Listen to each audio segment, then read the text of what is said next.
سلام، امروز با شما هم با معرفی دوربین FT9380H محصول کمپانی ویوتک ساخت کشور تایوان.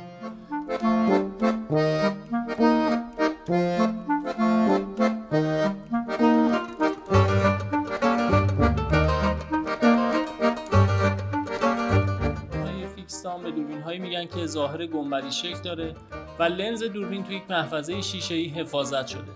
ویژگی که این دوربین داره این هستش که عامل خرابکار نمیتونه لنز دوربین و زاویه دید دوربین رو تغییر بده که ما تصاویر مهم رو از دست بدیم. دوربین FT9380H دارای حداکثر رزولوشن 5 مگاپیکسل هستش.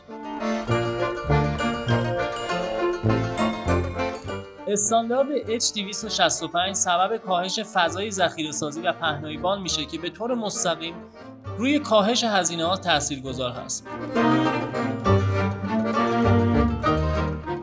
برای داشتن تصاویر واضح در محیط‌های تاریک از دو تا تکنولوژی توی دوربین‌های مداربسته میتونیم استفاده کنیم.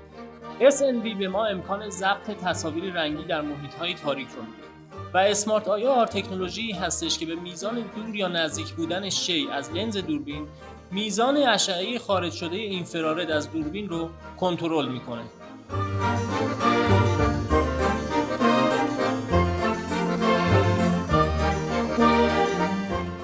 تکنولوژی WDR پرو در این دوربین در محیط هایی که ما تضاد شدید نوری داریم، چه در محیط درونی چه در محیط بیرونی ساختمان، به ما امکان ضبط تصاویر با کیفیت میده.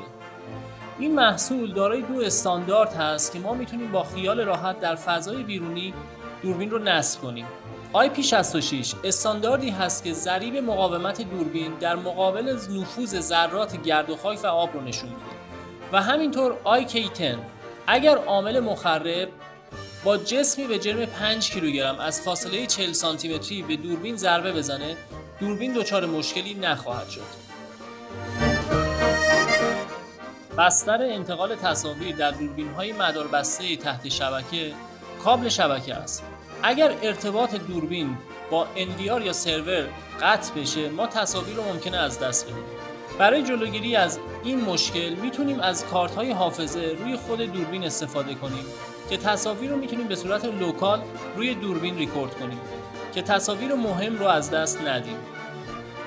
ویوتک این محصول رو با لنزهای 2.8 و 3.6 میلیمتری تولید میکنه که به ما زاویه دید 103 درجه‌ای یا 76 درجه‌ای میده.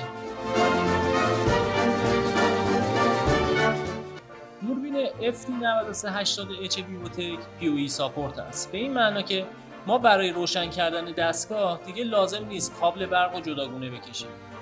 همچنین با توجه به توان مصرفی خیلی کم این دستگاه که فقط 3.5 وات هست، با داشتن یک عدد UPS کوچیک در زمانی که قطعی برق داریم تصاویر مهم رو از دست ندیم.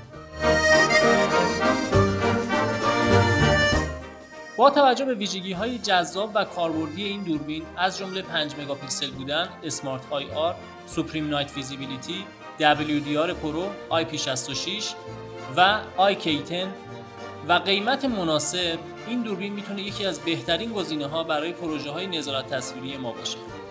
اگر علاقه‌مند هستید از تکنولوژی‌های به کار رفته در دوربین‌های مداربسته و به طور کلی تجهیزات شبکه اطلاعات بیشتری داشته باشید، میتونید به وبسایت ما مراجعه کنید یا با کارشناسان فنی ما در ارتباط باشید.